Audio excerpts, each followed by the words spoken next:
আচ্ছা দুষ্টু কোকিল চাচা, আপনি এক মুখে কত কথা কইন। আপনি বিএনপি রে কই চালান যে সরকারের কাছ থেকে কোনো সুযোগ সুবিধা ছাড়া যাতে বিএনপি চলতে পারে, এটা নিয়ে আপনি চ্যালেঞ্জ করছিলেন।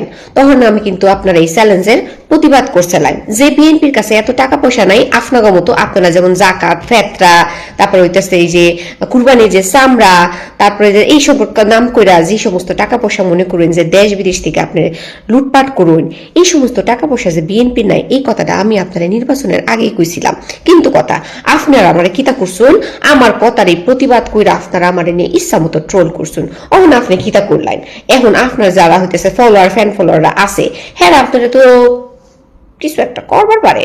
মনে করেন যে আপনি এই যে মিন্টু রোডের বাসায় গিয়ে উঠছুন, তারপরে এই যে সরকারের কাছ থেকে যে ধরনের সুযোগ সুবিধা নেওয়ার লেগে কান্তাছুন, কি লেগা আপনারা তখন চ্যালেঞ্জ করছিলেন যে জামাত ইসলাম একমাত্র দল যে রাখি না সরকার থেকে কোনো রকমের সুযোগ সুবিধা ছাড়াই এই দেশে চলতে পারবো। তাহলে এখন আপনারা বিরোধী দল হইয়া এত টাকা পয়সার মালিক হইয়া এত চাপাবাজি কইরা তারপরে মনে করতেছেন যে আপনি এই যে সরকারের কাছ থেকে এই যে মিন্টু রোডের বাসায় যে উঠলাইন, সরকারের কাছ থেকে এত কিছু চাইতাছুন, এটা করতেছেন কেরে?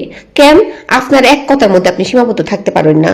দেখুন চাচা, আমার কিন্তু একেবারে শখ নাই আপনার লইয়া দুষ্টু কইরা কথা কনের, কিন্তু কথা হইতাছে গিয়ে আপনার লগে যে আমি একটা শিক্ষিত মার্জিত একবার বুদ্ধিভিত্তিক ভাবে কথা কইম, এই কথা কইলে আপনি যে বুঝবেন সেটারও তো কোনো নিশ্চয়তা নেই। আপনার কম আমি একটা, আপনি যাবেন আর একদিকে, এটা তো হয় না। এর লিগা মনে করেন যে আপনার লাগে আমার একটা দুষ্টু কইরা কথা কইতে হইতাছে, আপনি এক মুখে 14 কথা কইন, একবার কোন আপনি সরকারের কাছ থেকে পয়সা পাতি লইবেন না, আর একবার আপনি মিন্টু বইয়ের বাড়িতে যাইয়া এই বইয়া থাকুন।